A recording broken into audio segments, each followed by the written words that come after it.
Bonjour tout le monde, j'espère que vous allez bien. Je suis hyper contente de vous retrouver aujourd'hui avec une deuxième vidéo facecam. Je voulais d'abord vous dire que j'étais hyper contente d'avoir lancé ma chaîne YouTube, que j'ai eu plein de gentils messages, plein de messages soutenants et tout, et que ça me pousse à continuer. Je sens que j'ai dépassé une très très grande peur et que du coup je me sens capable de le faire. Je sens que j'ai un petit peu gagné en confiance en moi. Et donc aujourd'hui j'avais envie d'aborder avec vous un sujet qui me touche très particulièrement, la peur d'oser se montrer. Aujourd'hui je vais vous amener avec moi dans ma peur d'oser se montrer. Donc je vais essayer de vous montrer pourquoi j'ai peur, quelles sont mes croyances liées à cette peur et comment je peux faire pour la dépasser. Et voilà, donc je vous emmène avec moi aujourd'hui. Alors déjà, qu'est-ce que c'est une peur ? J'avais fait un post sur Instagram dessus en expliquant ma vision de la peur, etc. Pour moi, une peur, donc c'est une émotion. C'est une émotion comme la joie, comme la tristesse, comme la colère. Elle fait partie certes des émotions qui sont pas hyper agréables à vivre, mais pour moi, il n'y a pas d'émotions positives ou d'émotions négatives. Il y a les émotions qui sont certes cool à vivre comme la joie, et les émotions qui sont un petit peu moins agréables mais qui nous aident à avancer sur notre chemin. Une peur, c'est quand on s'apprête à sortir d'une zone de connu, une zone où on se sent à l'aise pour aller vers l'inconnu, une zone qu'on connaît pas encore. Et c'est ça qui nous fait peur. Mais c'est hyper positif dans le sens que déjà ça nous montre qu'on est en mouvement. Et en plus de ça, la peur nous montre vers où on veut aller pour évoluer. Là où tu as peur se trouve ton chemin. Donc déjà, tu peux te demander de quoi j'ai peur. J'ai peur de faire une vidéo YouTube. Développe. J'ai peur d'oser me montrer pleinement. Encore, essaye de développer au maximum. Parce que ces peurs-là, elles te montrent où est-ce que tu veux aller pour évoluer. Tu sais que tu vas devoir faire une vidéo YouTube pour évoluer. Tu sais que tu vas devoir te montrer pleinement pour évoluer. Ensuite, c'est intéressant de se demander, si tu n'avais pas peur, que ferais-tu différemment ? Alors moi, si j'avais pas peur, j'oserais me montrer beaucoup plus facilement. Je ferais des stories beaucoup plus régulièrement, sans me comparer. J'oserais beaucoup plus être pleinement moi-même en montrant mon unicité, mon individualité, ma personnalité, et je le ferais en me sentant juste naturelle et pleinement moi-même. Et là, tu peux te demander quel serait le plus grand risque si tu faisais ça. Je serais ridicule, je serais critiquée, je serais jugée, je serais donc seule, abandonnée, ouais, je serais seule. Et là, je me rends compte que toutes mes peurs, elles sont en lien avec l'autre. Elles sont en lien avec le regard des autres. En fait, j'ai peur du regard des autres. J'ai peur du jugement des autres. Or, au fond, ce que j'ai peur, c'est de mon propre regard sur moi-même. Donc, j'ai peur d'être critiquée. J'ai peur de la critique. Mais alors, qu'est-ce que c'est une critique ? Une critique, c'est une remarque que l'on juge négative, injuste ou blessante. Et je dis bien que l'on juge. C'est donc notre interprétation. La remarque, en tant que telle, elle est neutre. Ce sont nos peurs, ce sont nos pensées qu'on va projeter sur cette remarque qui font qu'on va l'interpréter en tant que critique négative. Et si cette remarque aujourd'hui elle vient nous toucher, c'est parce que ça touche un sujet sensible en nous. On se sent attaquable par rapport à ça. Mais déjà, tu peux savoir que tu vas évoluer, donc tes pensées vont évoluer par rapport à ce sujet, tu vas être de moins en moins sensible et tu vas voir que ton interprétation aussi va changer par rapport à ces remarques. Et pour te donner un exemple, si avant on m'avait dit « Oh ça y est, t'es youtubeuse et tout », et bien franchement, je me serais braquée, je l'aurais pris comme une grosse critique. Je me serais dit que je suis pas aimée, que ce que je fais c'est pas bien, que je suis pas légitime à donner des conseils, à parler face caméra. Et tu vois, j'aurais été face à plein de pensées négatives, etc. Parce qu'à ce moment-là, je me serais pas sentie bien de le faire. Or, aujourd'hui, si on vient me voir et qu'on me dit « Oh là là, ça y est, t'es youtubeuse », et ben franchement, je vais me dire « Bah ouais, je suis youtubeuse. » Et tu vois ce que je fais, tu vois la peur que je suis en train de dépasser et je me sens contente de le faire. Et tu vois, j'ai plein d'abonnés, j'ai 80 abonnés et tout. Et tu vois bien qu'à ce moment-là, ça dépend juste des lunettes que je décide d'enfiler et ça dépend juste de ma vision et de mes pensées. Et parce qu'aujourd'hui, j'ai associé youtubeuse à courage et plus à la peur de pas le faire, etc. Donc je me sens moins attaquable en fait sur ce sujet. Et là, on reprend toute notre responsabilité. On est responsable de tout ce qu'on ressent.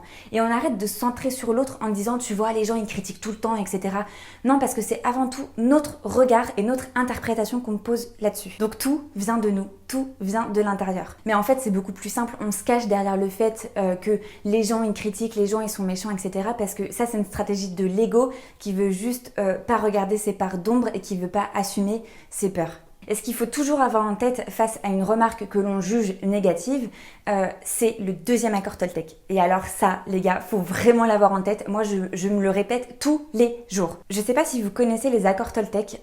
C'est pour moi l'indispensable à avoir dans sa bibliothèque ou en tout cas dans sa tête. Je crois que de tête, il est en ligne sur YouTube en version audio et gratuitement.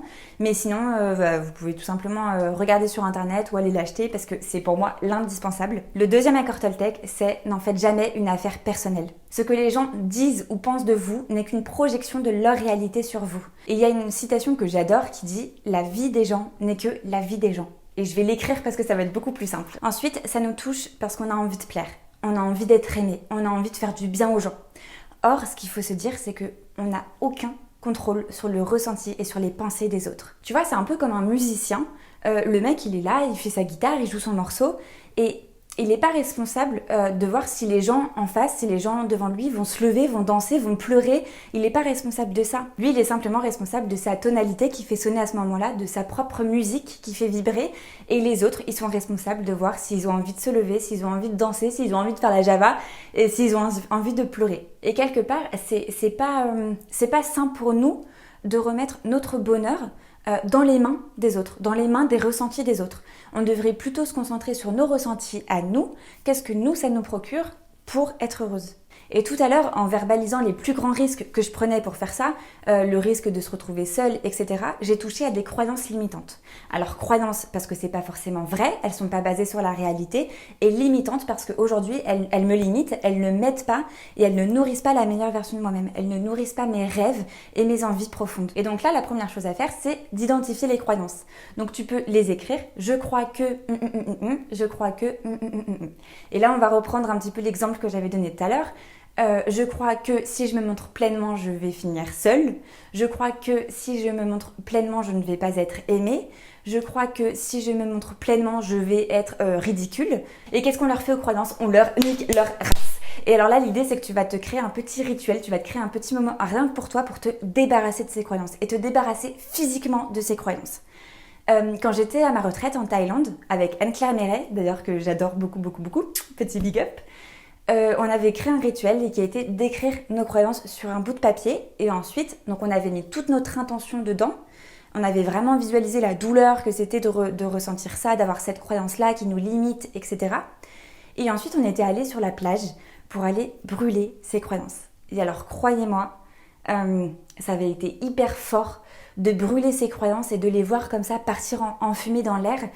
Et à chaque fois que je voyais mon papier brûler, c'est comme si je ressentais vraiment ma croyance qui s'en allait en fumée. Donc ça, c'est un rituel comme un autre, mais il y en a plein d'autres. Je sais pas si vous regardez par exemple Desperate Housewives. Moi, je suis une grande fan de Desperate Housewives. Et à un moment donné, Gabrielle, elle prend un ballon d'hélium, elle le gonfle et en fait, elle le tient dans la main. Elle pense à tout ce qu'elle a envie de lâcher à ce moment-là. Et elle le lâche et en fait, elle le voit s'éloigner de plus en plus. Alors, c'est pas hyper écolo, mais ce que vous pouvez faire, c'est tout simplement le faire mentalement, le visualiser, ce ballon qui s'éloigne, donc tes croyances qui s'éloignent au loin dans le ciel. Tu peux aussi le faire avec une bougie, par exemple. Tu peux allumer ta bougie et visualiser toutes tes croyances dans la flamme. Et en soufflant sur cette bougie, tu peux imaginer toutes tes croyances du coup qui s'en vont enfumer dans l'air.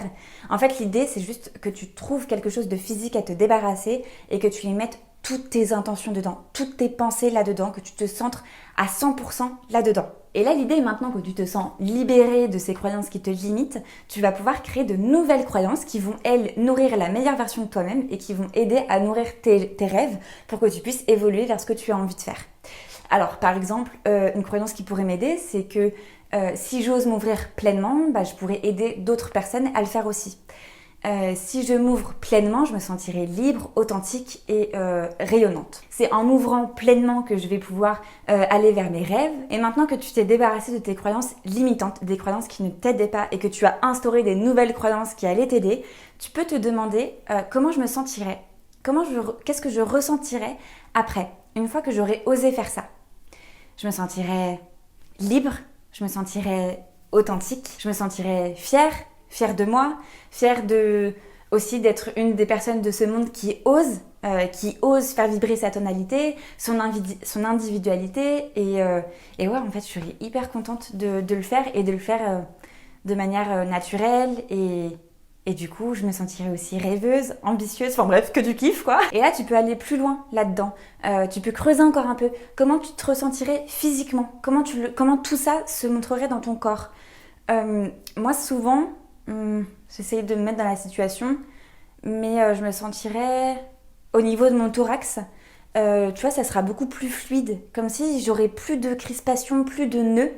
Donc je me sentirais ouverte, je sentirais mes épaules ouvertes en arrière, mon menton en avant, genre à la Beyoncé, tu vois. Et je me sentirais aussi bien dans mon cœur. Tu sais, comme quand t'as envie d'exploser de joie, comme quand t'es une boule qui va exploser de joie, que t'as envie de rigoler, que t'as envie d'être drôle, etc. Ouais, je me sentirais comme ça. Je me sentirais comme ça.